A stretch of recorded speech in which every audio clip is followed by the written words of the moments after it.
Hello, everybody. My name is Adela Pineda. I am the director of the Teresa Lozano Long Institute of Latin American Studies at UT Austin. And it is my great pleasure to introduce Maria Eugenia Cotera as the speaker of our new faculty presentation series. Welcome, Maria, to UT Austin. And thank you to Paloma Diaz, who is our Assistant Director of Scholarly and Public Programs, for organizing this event. Maria Eugenia Cotera is an Associate Professor in the Department of Mexican American and Latino and Latina Studies here at UT. She holds a PhD from Stanford University in Modern Thought. And she is the winner of the Gloria Anzaldúa Book Prize for having written a wonderful book called Native Speakers, Ella Deloria, Zora Neale Hurston, Jovita González, and the Poetics of Culture, a groundbreaking study of intellectual thought from a very different perspective in the early 20th century. How three female intellectuals, Mexican American, an African American, and a Native American, engage with continental anthropology, ethnography, to actually rethink these fields through the wonders of storytelling. She has also another book that is a collective enterprise with Dionne Espinoza and Maylei, Blackwell, Chicana Movidas, New Narratives of Feminism and Activism in the Movement Era. She's also known for her co-founder of the project Chicana por mi Raza Digital Memory Collective, and which is an online interactive archive of oral histories and material culture that documents Chicana feminist praxis over the long civil rights period. So this is a wonderful project.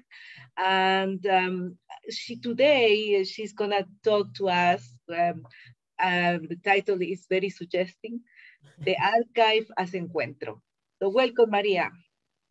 Gracias, Adela. Thank you for that amazing introduction. I feel so honored to be here and to be sharing my work with this community of scholars, students, and community folks. So I want to thank everyone who sponsored this talk, and Paloma Diaz in particular, who worked so hard on this endeavor, LILAS, the Latin American Studies Association, the Benson. I feel very honored to be in this community with you all.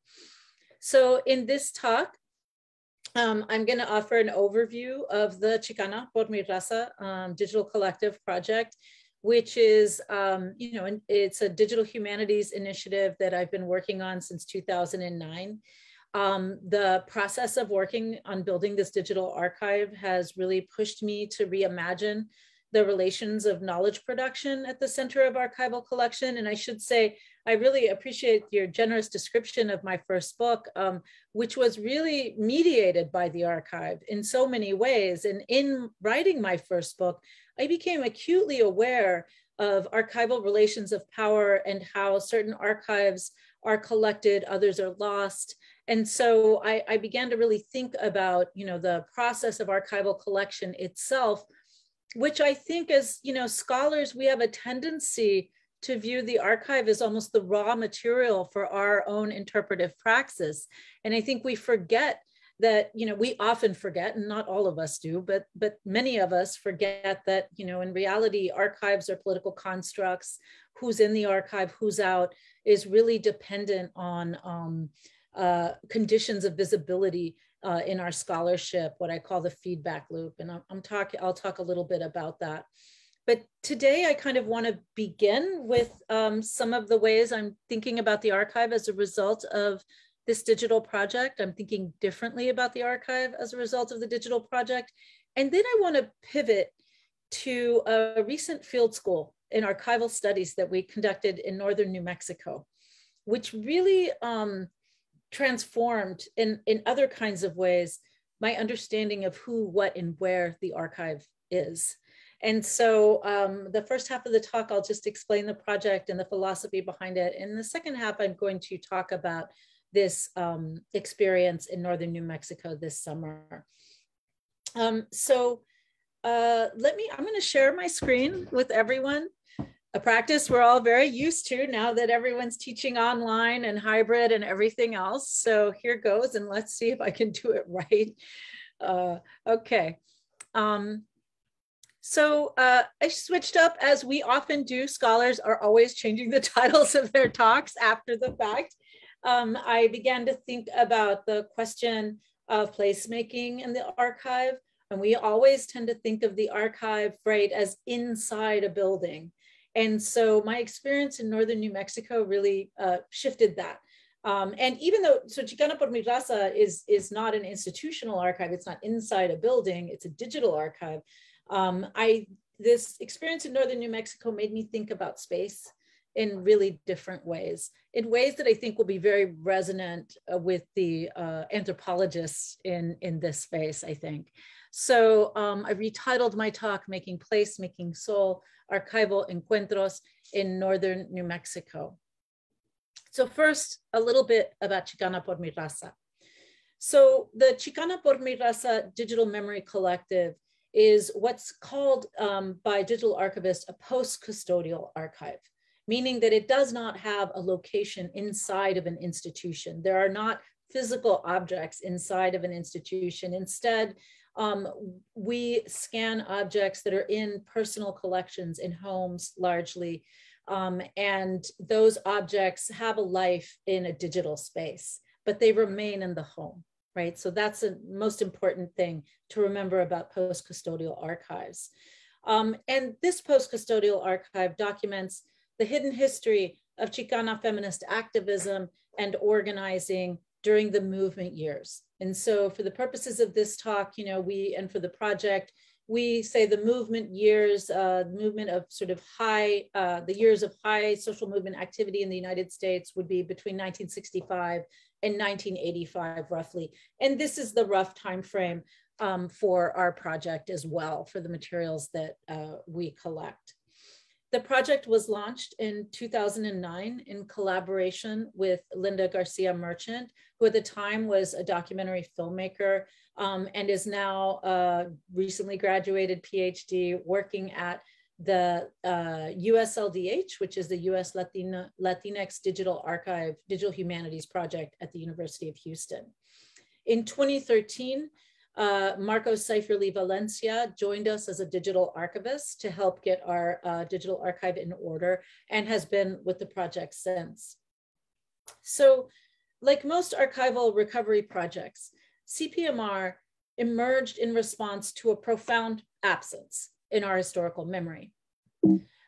As daughters of, as daughters of avowed Chicana feminists, her mother, Ruth Rea Mojica Hammer, is pictured here on the left, and my mother, Marta Cotera, is pictured on the right in the offices of the Chicana Research and Learning Center in 1974.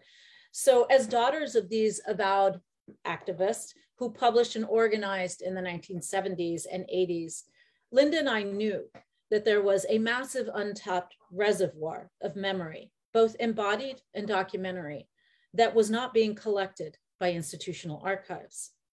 As a consequence of this archival absence, scholars continued to leave Chicanas out of historiographic accounts of the movement years. And this is true for both scholars of Chicano movement history, but also scholars of the women's liberation movement. And so they were active in both movements, but invisible also in both, largely invisible. And this invisibility made it even less likely that their materials would be collected by major institutions. So we set out to interrupt this negative feedback loop. And just to pause here, for those who are not historians, mostly historiography is derived from the research that scholars do inside of established institutions and sometimes, and to a lesser extent, community archives. Right. So if you don't have the archives to create that documenting certain kinds of lives and certain experiences, then you don't have the material basis or the evidentiary basis for making historical claims in your books. And if books aren't written about Chicanas in the movement years, then librarians are going to, or archivists are going to have a hard time making a rationale for collecting the materials of Chicanas because they're not historically significant. And this is what I mean by the negative feedback loop. So we set out to interrupt this negative feedback loop by collecting oral histories and digitizing the personal archives of Chicanas in the Southwest and the Midwest, where Linda was from. We began with a deceptively simple aim. We were going to record oral histories with women who were politically active during the movement period, starting with our own mothers and their circle of friends, and thereby we would set the historical record straight. However, as we soon discovered, the Chicana memoryscape was far more complex than we had previously imagined. Indeed, many of the women we interviewed initially had large collections of archival materials that documented their political and personal experiences during the movement years. These materials provided evidence of a rich array of activities, from women's readings groups, research centers, and information dissemination projects to a thriving alternative print culture of feminist newspapers, anthologies, and journals. Stowed away in attics, in basements, in closets, and under beds, in home offices and bookshelves, these documents suggested a vast archipelago of memory, stretching across regions, political projects, and embodied experiences. A dispersed Chicana archive revealed itself as the project unfolded, challenging our understanding of where and what the archive is. So over the last 10 years, we've traveled across the United States, mainly in the Southwest and Midwest, with students, scanners, video equipment. We've gone to the homes of women who are active in the movement years and conducted oral histories, digitizing as many archival documents as possible in the few days that we have with them. And so this is really a kind of rapid archive dive into personal archives. We very rarely scan the totality of a given woman's collection because usually there's more than we can scan, but we do our best working with women to recover and digitize the materials that they believe are most important to their story.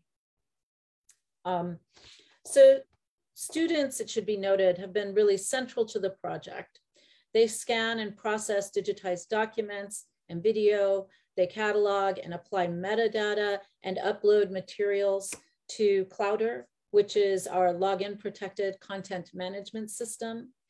And Clowder, I can walk you through Clowder. It's pretty easy to use. We're able to train students in an afternoon to use it, and even women over the age of 70 use it with some regularity. So this data management system has proven to be a really excellent way to store to house our digital archive.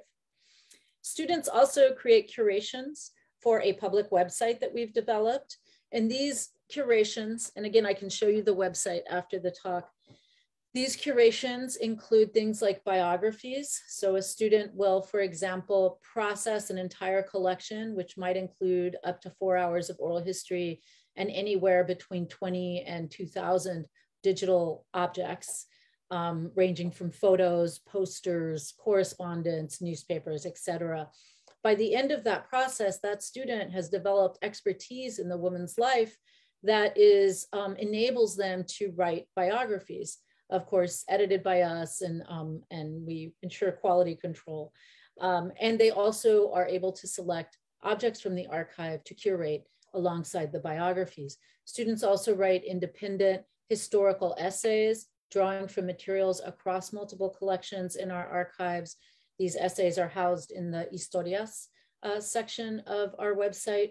And they have also created timelines of Chicana feminism and mapping projects based on those timelines. Currently, we're conceptualizing a page for our website that will be a lending library of out-of-print Chicana materials, including newspapers, journals, and small run chapbooks and other kinds of books. So we're still building the public site as I speak. Since 2009, we've collected hundreds of oral histories. We've amassed the largest digital collection of Chicana archives in the world, with over 10,000 digital assets on Clouder and many more waiting to be processed. We've launched partner projects in Wisconsin, Chicago, Houston, Minnesota, and most recently, New Mexico. And the idea behind these partner projects is that with limited resources, what we can do is help train scholars and community members who are interested in collecting on a local level and give them all of the tools they need to do that. And then they collect and process these archives and upload them into our digital repository, which expands the archive through, I guess, a kind of philosophy of crowdsourcing, i.e. not us being the only inputs to the archive, but really expanding that to other communities. We've also curated 2 public exhibits. The first, Las Rebeldes, which was an exhibit that featured work collected by my oral history class in Michigan and archives collected as part of that class, which we partnered in both of these cases with another class of undergraduates called Designing for Exhibition. And so through a connection between 2 classes, one about collecting and the other about designing exhibits, we were able to, with very little resources, put on these public exhibits in Detroit. And finally, we've developed a number of resources, guidebooks, toolkits for teaching oral history and archival collection, and for research and project development in other places. So we've done this work largely independently, without the assistance of any major library. We have no partnerships with institutional libraries or national grants, no fellowships from the Mellon or the NEH, basically by relying on a combination of my faculty research funds, small grants from various universities, and of course, server space, which is critical at a series of institutions. So first, we were launched at the University of Michigan. We got server space kind of on the side of the server space that goes to the scientists. And here at the University of Texas, we've received immense support, infrastructure support from the Texas Advanced Computing Cluster, where our archive now sits. And the project would not have ever been elaborated without plentiful student labor, which is critical to note and is a central point of dialogue and discussion within digital humanities, the extent to which digital humanities is resourced through student labor. We endeavor always to pay students for their labor. In some cases, when we can't, they receive credit for working on the project. CPMR's existence at the margins of digital humanities funding infrastructures reveals the persistent precarity of Chicana memory, which I would argue is pretty much the constant state of marginalized archives everywhere, both digital and analog. On the other hand, every cloud has a silver lining. Our precarity has forced us to think about the archive in generative ways, to ask different questions of it, to interrogate what it is, where it is, and who it is. And it has pushed us to consider what it means to do digital humanities beyond the university and its related institutions.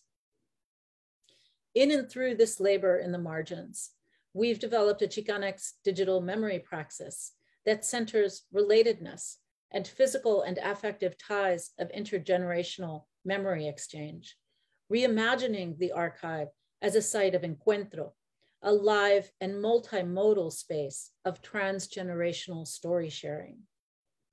So what I want us to think about is how what we are building in and through this praxis of oral history, archival collection, and digitization, and historical interpretation is much more than simply a digital collection or a scholarly resource.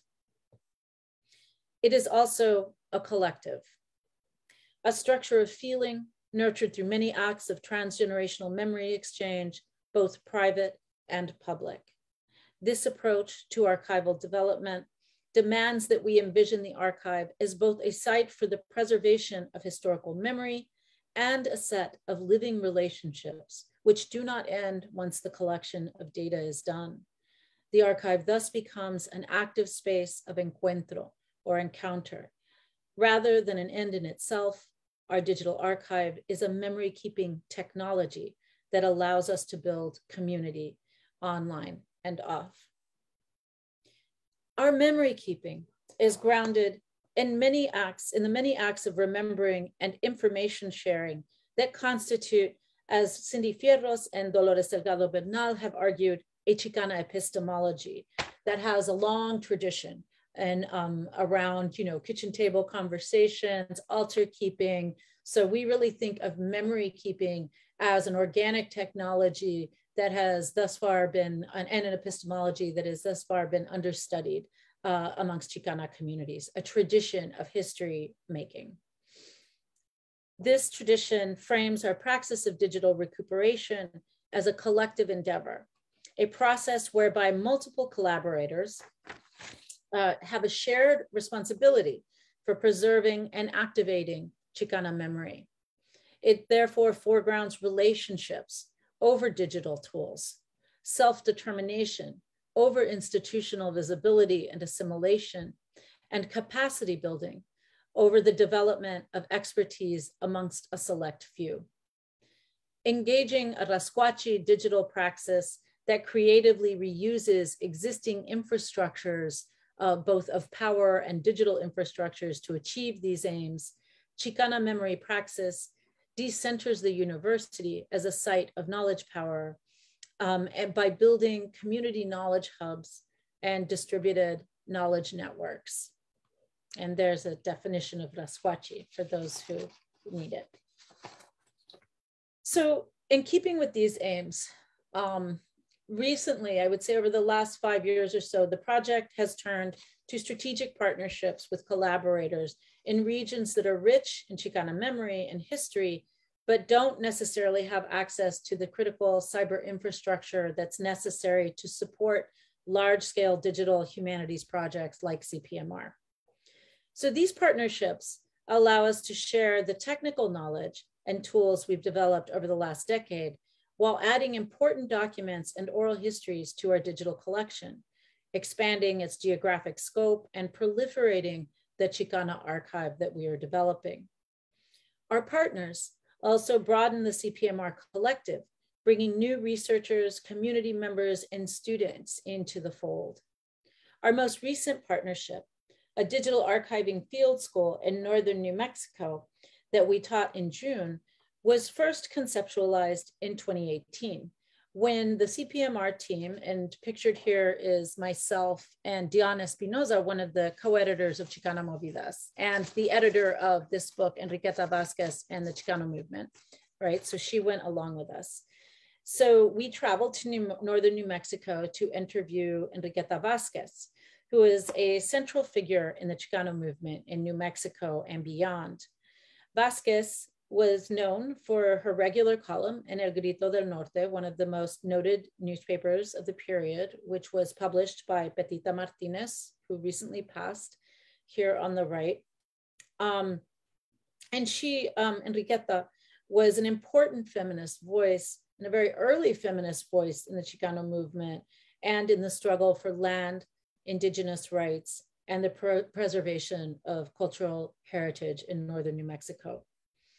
Moreover, Enriqueta's home and its surrounding land, its adobe buildings, Camposanto, and communal spaces hold the traces of important social justice networks that stretched between Colorado and northern New Mexico. And yet, when we visited Vasquez in 2018, we were shocked to discover that her archive had still not been collected by a major institution. And I just have to reinforce this because when we visited Petita Martinez in 2010, who is widely acknowledged as one of the most important thinkers in the women's liberation movement, third world struggle, and the Chicano movement, her archive had not been collected. It was sitting in her garage. And so Enriqueta is of that stature. She's an incredibly important figure in the Chicano movement. And we assumed that when we arrived at her home, you know, her archive would already be in the University of New Mexico, Stanford, or some other place, but it was not. So following that trip, we developed the Enriqueta Vasquez Digital History Project in partnership with Dr. Tess Cordova, who was an adjunct faculty at the University of New Mexico, and who was also the founder of Las Pistoleras, a local collective of Chicana and indigenous women based in El Prado, New Mexico, which is just you know, a mile or so north of Taos. And so Las Pistoleras is a center for all kinds of activism and arts. And it has really become the center for the struggle for the town of El Prado to be considered a traditional community and not be incorporated by Taos, so that they can, you know, control their water resources, their land rights, etc. So it's really a center of activity and arts in that region for Chicanos, Hispanos, Nuevo Mexicanos, and also for Pueblo women. So it's a really important site.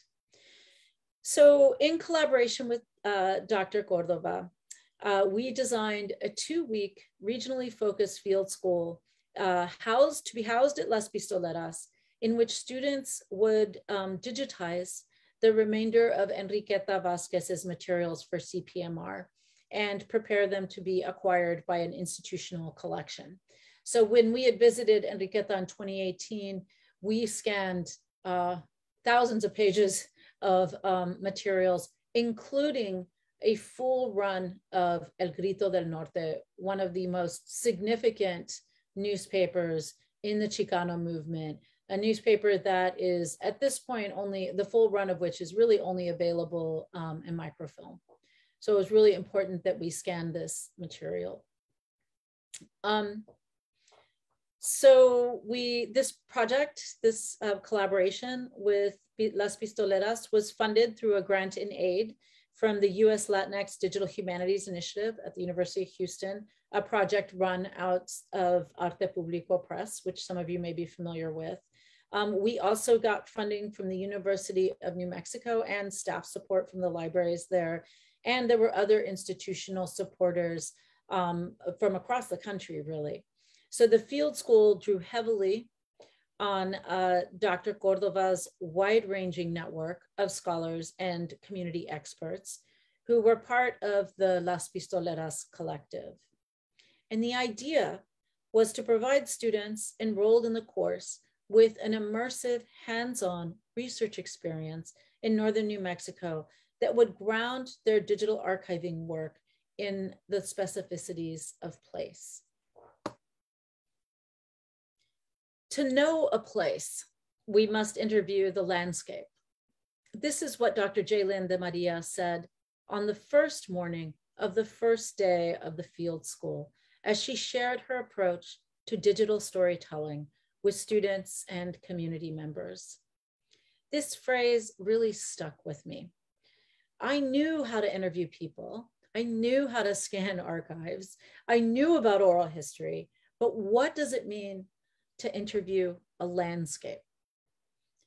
The answer revealed itself over the duration of our field experience, expanding the terrain of archival Encuentro beyond the intimate space of the home, where most of our encuentros usually unfold, right? In women's bedrooms, in their offices, across the kitchen table.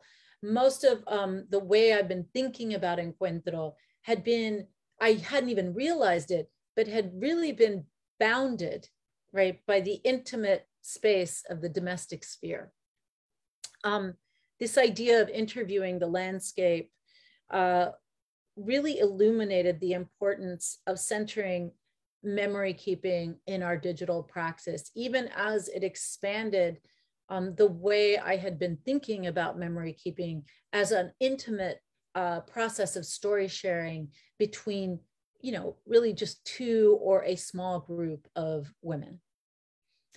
So interviewing the landscape means, and this is what I learned from the field school, first and foremost, grounding ourselves in the time space of place, slowing it down, if not abandoning our agreed upon schedule, adjusting it to honor the conscious and embodied exploration of space and its meanings.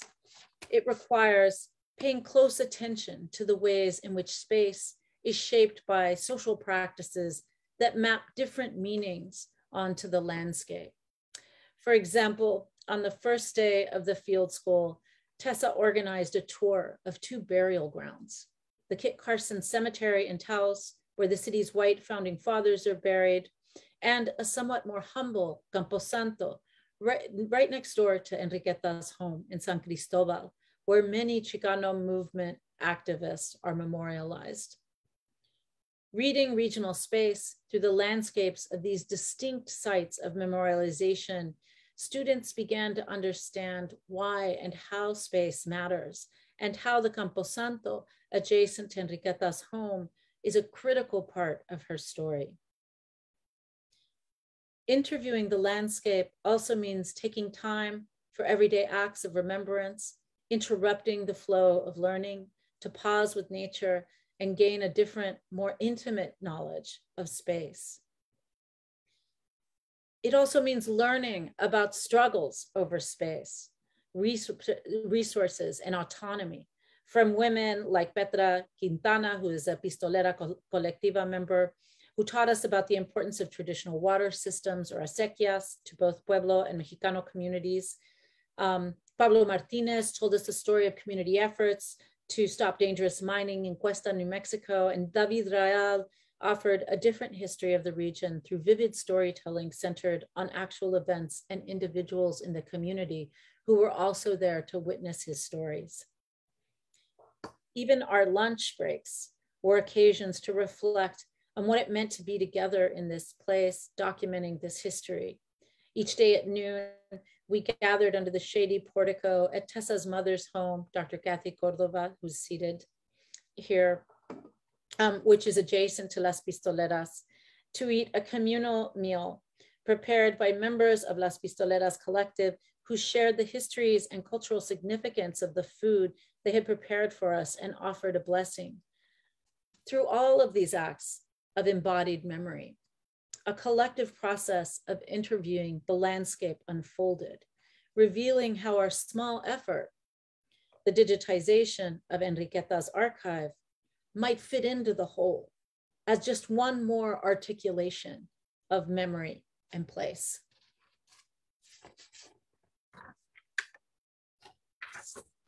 As students developed their sense of place through these activities, they were also introduced to skills and knowledges of a more practical nature that would help them in their task for the second week, which was to scan and catalog a number of materials from Enriqueta's collection. They learned about visual narrative in digital media from Dr. Jaylin de Maria, who teaches media studies at the University of New Mexico.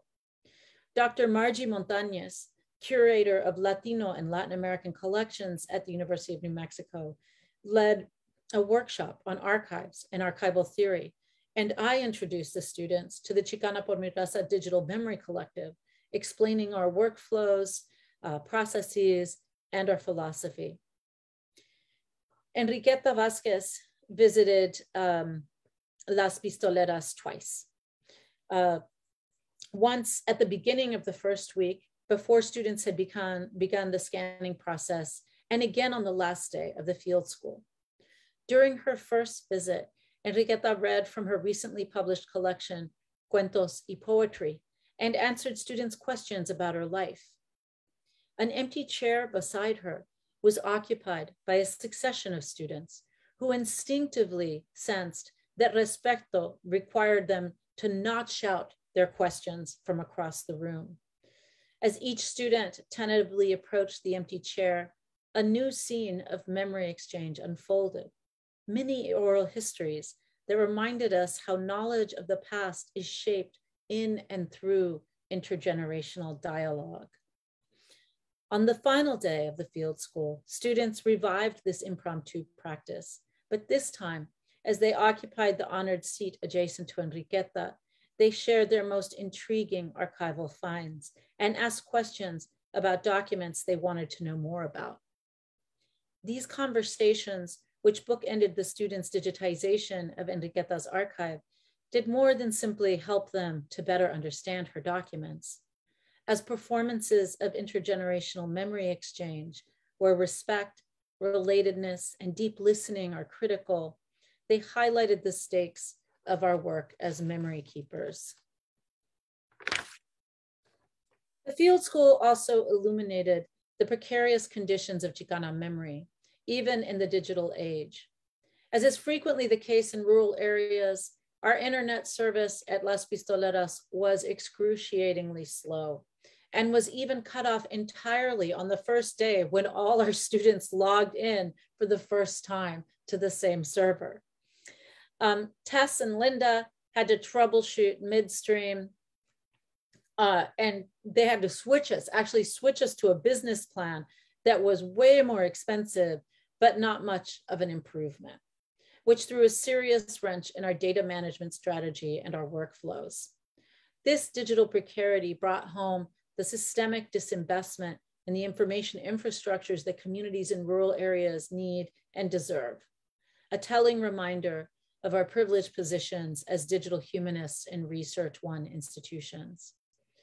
Moreover, our collaboration with Las Pistoleras also challenged any lingering tendencies towards digital utopianism, particularly the assumption that digitization is a goal sought by all in the community.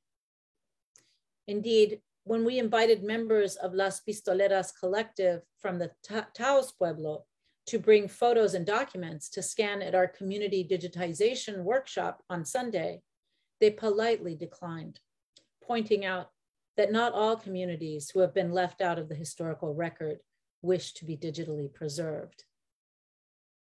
Expanding the scene of our archival Encuentro from the intimate space of memory keeping, of the home, to the public space of the community, interviewing the landscape, reminded us that memory keeping takes many forms, from the stories told across the kitchen table to everyday acts of remembrance to the digitization of archives. And while memory can be captured with digital tools, it is activated in and through our relationships to one another and to the land, a space of encuentro that exceeds the traditional boundaries of the archive. For the archive is more than just a collection of documents or digital artifacts. The archive is us. Thank you. Thank you so much, Maria, for this very rich presentation with so many possibilities and paths. You know, I have many thoughts that come to my mind. I wonder if we have questions while the questions come in the chat. I guess Paloma will be tracing them and then I will keep them.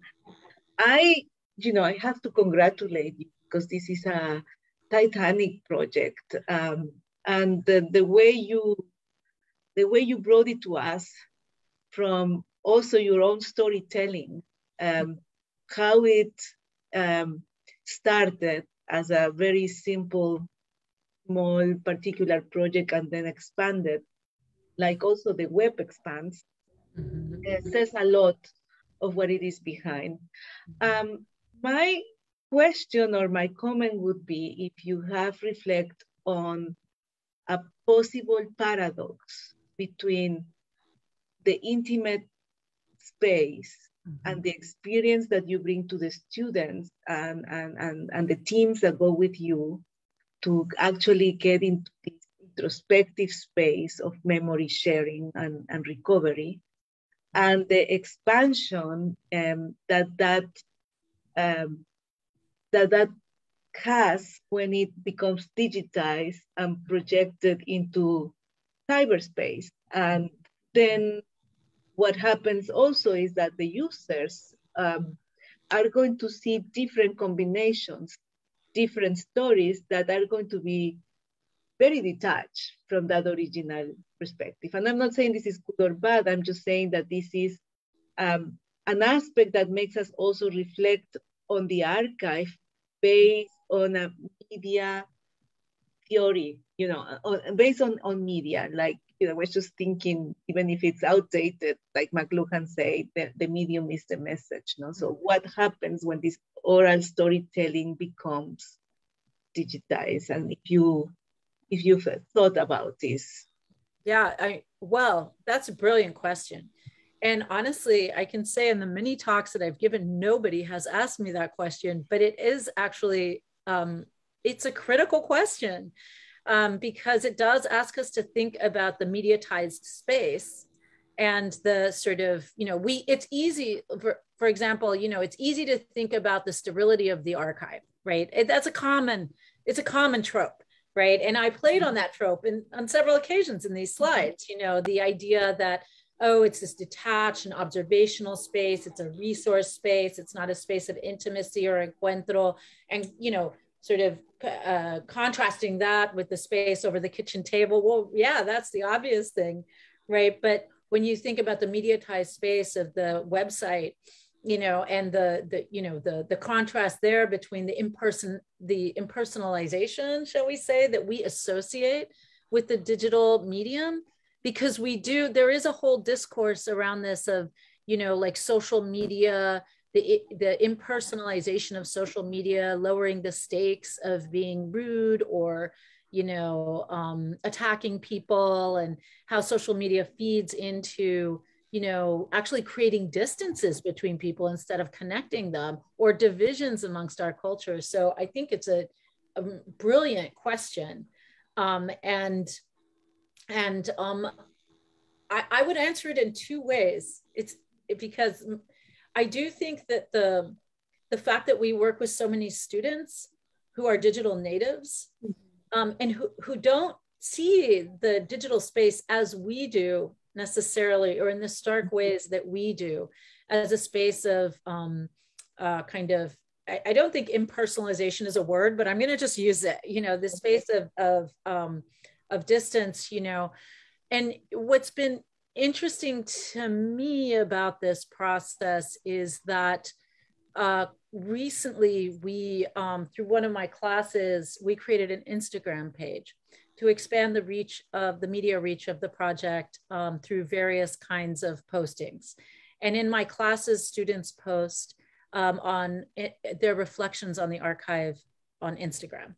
And so they will take an archival object and write something about it. And I always tell them, okay, write the who, what, when, and where as far as you can discern. But really what I'm more interested in is why you chose it. What does this say to you?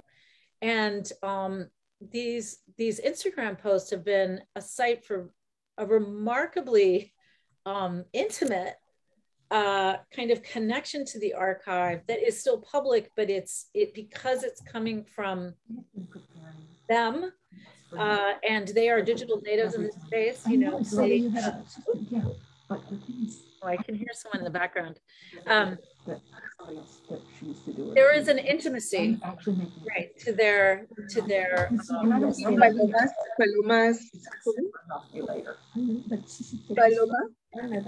Oh, I can do this. I'm the host. I just muted Paloma. Sorry, Paloma. But I think it's a paradox. You described it exactly correctly. It is a paradox, and not only because it's like moving from the kitchen table to the online space, but the online space itself is a paradox, I feel. I just think it's fascinating because it opens up also so many possibilities for the historian and but also for the storyteller. I am more in the field of literature, and I was just thinking the idea that the way we create stories and produce stories by recalling memories, etc., had this dimension in paper of loneliness. But with these new technologies, it becomes a new communitarian endeavor. And this is what I think is so interesting of the possibilities that the digital age is bringing to us. Just thinking about your last part, when you talk about interviewing the landscape, I thought that embraces the paradox, because you interview something that cannot be interviewed. And this brings me to the point of the media that I am interested in. There is a question here in the chat. I also wanted to say that I love your background because it's Madero and Porfirio Diaz, but there are the daughters of Cuauhtemoc, Yes. activist female women. So I just thought that was great. Yes. And there is this question from Paloma: what advice do you have for students who would like to be trained to work in this type of projects? And what type of classes skills are essential? Yeah, I mean, I had been at Michigan before I arrived here. I had developed an undergraduate class that was basically designed so that I could test, it was like a beta testing. I wanted to test out whether or not I could create a syllabus that could be applied with a regional focus or a local focus, where we could interview women and digitize their archives. And in that process, learn about how to do digital archival recovery projects. So this class that we created, we kind of, we kind of built a little teaching toolbox around it, and have been working with faculty to do their version of it wherever they are. For students, I would say, I think what I would do, barring being able to take a class like this, is to pursue digital archiving opportunities, like in libraries, to figure out, what are the standards of digital archiving, because we started the project without knowing any of these, and then we're ongoing for like 4 years, and then we got a digital archivist, and our project was a mess. So what is involved in, collecting digital materials is not just scanning, but you have to have a data management process. Otherwise, you have hard drives full of unsearchable, undiscoverable objects, which is what we had to do. So I would seek out opportunities that are professional opportunities and classes in oral history, or seek out professors like myself who are always willing to take on students and work with them in hands-on ways.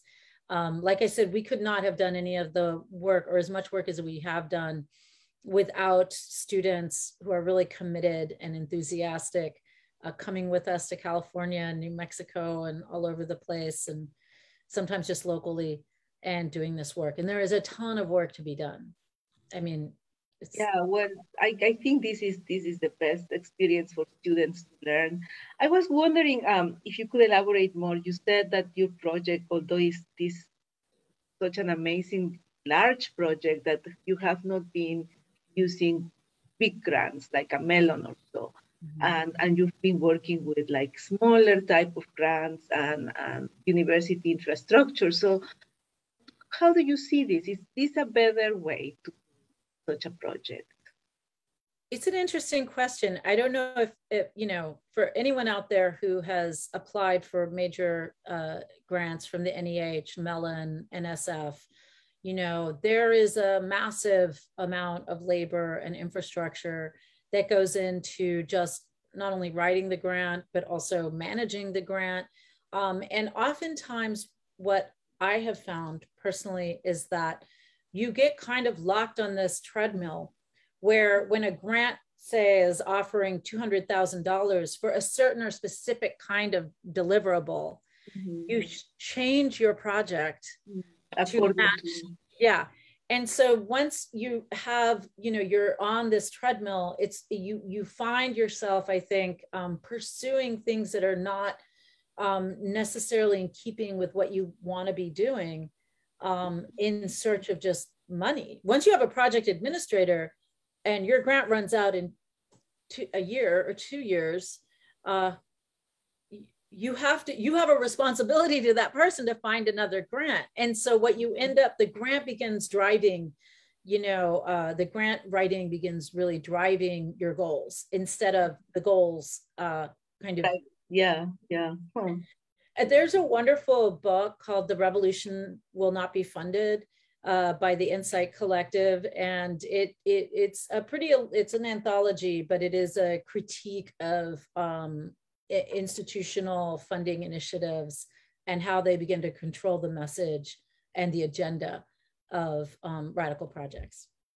Beautiful title. I look for it. I haven't read it. I think Paloma has a question as well. Yeah, I was wondering, since you're working from an intergenerational perspective, if you can compare the reactions or the approach that younger people have to oral histories, younger people who grew up in the digital era, social media era, who are used to being in the public eye, sharing and oversharing, and older generations who may be more private and maybe not as willing to share their experience. How do you approach in a different way these generations? I feel like every generation has a different role to play in our scenario of Encuentro. So this may go against what other oral historians do, and especially those who work with students. But I feel pretty strongly committed to this. But, our students do not do oral histories. Our students do not conduct oral histories. They do not come up with the questions. They do not talk to a woman across the table. I mean, they do talk to women across the kitchen table all the time, but not in the scenario of the recorded interview. And we really understand the role that our students play as a critical role of critical witness. So what I mean by that, right, is that students are tasked in the interview scenario when we're recording interviews with listening and with writing notes. And many times those same students will be curating these collections. So they have to pay close attention, right? And what we find is that by putting students in the interviewer position, we're putting a tremendous burden on them in terms of like coming up with questions or feeling that they're on the spot, that they have to ask the right questions. And also there's a generational gap there that is pretty profound. And so we often, women of our generation, we're in our middle ages, we are the kind of daughters of the women we're interviewing. And so we imagine the Encuentro, the scenario of the interview, as a multi-generational kind of cluster of story sharing, so that we are capable of asking women questions because of our like expansive knowledge of the archive, and we can make connections and do all this. It is not difficult for us to conduct oral histories. Putting a student in that position who is a novice in this history would be pretty stressful, right? So what we tell students is that you have the most important job of all. You have to listen. And, I feel like, Linda and I have talked about this a lot, that the interview scenario really changes when there's a student there listening, acting as critical witness, because the elders that we interview often don't speak to us when we're interviewing them. What will happen is they'll often turn to the student and answer our questions, but directed at them.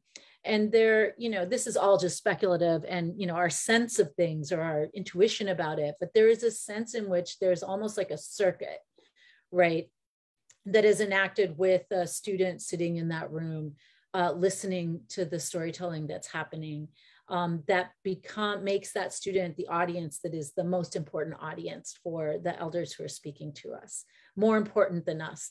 We just ask them the questions that initiate memory, and then they tend to speak to the youngest person in the room. And so that is why, over time, I don't think we've ever had students ask questions. Partially that started because I'm just very controlling. But I think it ended up being, after many years of reflection, like it just seemed to work organically in a way for us. I don't think that answered your question, but it does. Yeah. But maybe if you allow me to follow up, I was also wondering about if there's resistance from older generations to share things that they may consider private. Mm-hmm. Yes. And so it's remarkable actually how with the degree of candor with which most women speak to us, but there are always situations in which a woman might say, for example, well, that's chisme. And I will tell it to you after the cameras go off over dinner. And so they'll say this on camera. And a couple of my students who have watched these interviews, they were like, what was the chisme? You know, I wanted to know. And I was like, well, you know, so I think that while women speak with a remarkable degree of candor, they will reserve certain things to be said off screen. And the other thing that's been really important, I think, for us is, you know, you will often see, like, our approach to interviewing is not like the 2020 reporter, you know, with like, and how did you feel when this happened? You know, if we see a woman is feeling upset or unable to continue for whatever reason, the camera immediately goes off and we stop and we spend time talking through or not, whatever it is that is going on. But we don't continue, we don't dig, we don't ever film anyone who is upset or crying. Like, to me, and this is really critical because it's like, I really think a lot about, there's a wonderful piece called Yarning about Australian Indigenous story sharing versus oral history. And in that piece, the authors say something really profound, which is, for us, you know, you may call this oral history. For us, it's story sharing. We mutually inhabit a story together, right? And documenting it is not the final objective, right? We think of oral history as documentation, like preserving history. And they said, you know, they point out that, you know, for many Indigenous people, documenting is not the final imperative. We don't care if you know about us for all time. And that has been kind of like a long-lasting concern of ethnography, right? And documentary filmmaking, in like who gets to ask the question and how do you kind of like negotiate that, no? But I also wanted to ask you about, you know, like in the project you did before, when kind of like digitizing all these materials and then just like seeing the many different stories, if you found leads that you would not have imagined, that you could not have found other ways. Yes. And you could give us an example, like, you know, something that, because what I find fascinating from the digital projects is like this mapping that like actually unveils connections that you could have never imagined. Exactly. And that is what I would say is what the digital tools offer us, right? What search mechanisms, tagging, metadata, like all that complex stuff. Like when you take a document, you know, and it might have metadata applied to it, like year, event, person, place, you know, and all of those tags, right, are entered into the system. So that when you're looking at an object and you're like, oh, you know, you can ask questions like, I wonder what else happened in 1973, just randomly, and click on the 1973 tag. And what the system will do is pull up every single thing across all the connections that's tagged with that same date. Or if you go for an organization like the Brown Berets or some of the common organizations at the time, and you click on that tag, it's going to pull up everything that has been tagged with that organization. So you might discover that, you know, there are connections across vast, you know, sort of geographical distances and, you know, that are, you know, this is what the algorithm does that the human mind cannot, you know, which is like, it is just very efficient, right, at creating connections or constellations of objects that have connections that you cannot remember or perceive. And so it becomes an interesting game. I often find myself doing it, you know, but then also what we have found just in the collecting is that there are certain publications that are dispersed across this archive, right? And so whereas, you know, so you might find, for example, Encuentro Femenil, which is a Chicana journal, just 2 issues, published in 1973 by Ana Nieto Gomez in California. We have seen Encuentro Femenil and other Chicana publications in multiple personal collections, right? So what we begin to see, we can say there's a Chicana print culture, and you can write about the people who publish these things, as Maylei Blackwell has done so effectively, but you don't know how they travel. Exactly. And what was the reading circuit? It's remarkable. I mean, when we were in Enriqueta's collection, you know, she had several journals in her collection that were published in classes in Chicana feminism in the early 1970s in San Diego and Stanford, right? So we had come across those journals because we interviewed the women who taught those classes. So we knew these journals were, you know, that they had published them as part of a class project. Did we know they came all the way to New Mexico? Or certainly my mother has them as well, because she was a collector of resources and materials. So, you know, you begin to see a kind of pattern. And so we'd love to explore, like, you know, mapping projects that chart, you know, where these print culture materials, in whose collection they end up, you know, visualizing it in a way that you can't really do through just looking through the archive, you know. Well, I don't know if there are more questions. Maria, this was fascinating. So very nice to virtually listen to you and meeting you. And yes. Thank you so much, Paloma, for the virtual space and for sharing. Yes. And we all see you around. Thank you. Thank you very much. It was wonderful. Bye-bye.